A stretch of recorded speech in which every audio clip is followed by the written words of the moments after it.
चाकणकर मूर्ख, खोटं बोलत आहेत. चाकणकरांवर संजय राऊत यांचा जोरदार हल्ला. महिला आयोगाच्या अध्यक्षा रुपाली चाकणकर यांनी ट्विट करत कॅप्टन अशोक खरात यांच्या वैयक्तिक आयुष्याबाबत आणि त्यांच्यावर झालेल्या आरोपांबाबत आपल्याला कोणतीही माहिती नसल्याचं स्पष्टच केलंय. दरम्यान या विधानावर प्रतिक्रिया देताना ठाकरे गटाचे खासदार संजय राऊत यांनी तीव्र शब्दात टीका केली. माध्यमांशी बोलताना राऊत यांनी म्हटलं आहे की रुपाली चाकणकर या मूर्ख आहेत आणि खोटं बोलत आहेत.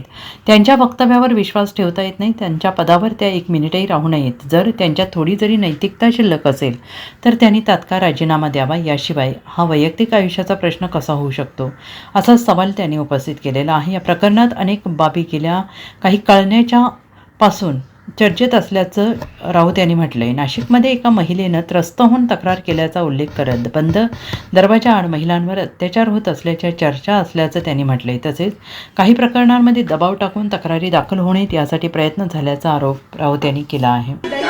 नाही, महाराष्ट्राच्या पुरोगामी प्रतिमेला कलंक लावणारा हा प्रकार आहे. महाराष्ट्र आपण शाहू, फुले, आंबेडकर, प्रबोधनकार, ठाकरे बरं अशा महान पुरोगामी व्यक्तिमत्वांची नावं आपण घेतो. महाराष्ट्र हा कायम ढोंग आणि अंधश्रद्धा याविरुद्ध लढणारा हा महाराष्ट्र आहे. ढोंग आणि अंधश्रद्धा म्हणून देशातलं हे पहिलं राज्य आहे ज्याने अंधश्रद्धा निर्मूलनाचा कायदा केला.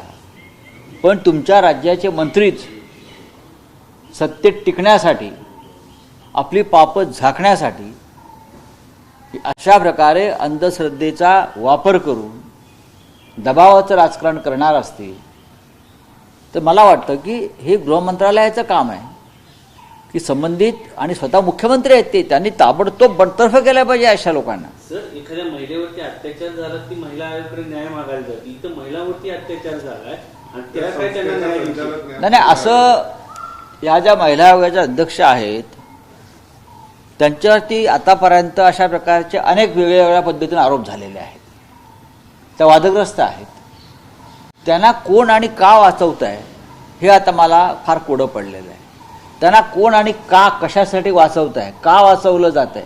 आज पाडव्यासारखा दिवस आहे, मराठी नववर्ष आहे, शुभ दिवस आहे आणि संबंधित ज्याला अटक झाली आहे तो भोंदू बाबाने अनेक महिलांवर अत्याचार केले, बलात्कार केले, शोषण केलं आहे. त्या सर्व मराठी महिला आहेत अशी माझ्याकडे माहिती आहे. आणि तुम्ही त्यांच्या पायाचं तीर्थ प्राशन करण्यासाठी, पाद्यपूजन करण्यासाठी महाराष्ट्राचे मंत्री तिथे जातात, महिला आयोगाच्या तिथे प्रमुख जातात, आमदार जातात, सत्ताधारी पक्षाचे खासदार जातात. हे अत्यंत घृणास्पद आणि किळसवाणं कृत्य महाराष्ट्रात घडत असताना या राज्याचे मुख्यमंत्री आणि गृहमंत्री तोंड, डोळे आणि कान बंद करून बसले आहेत.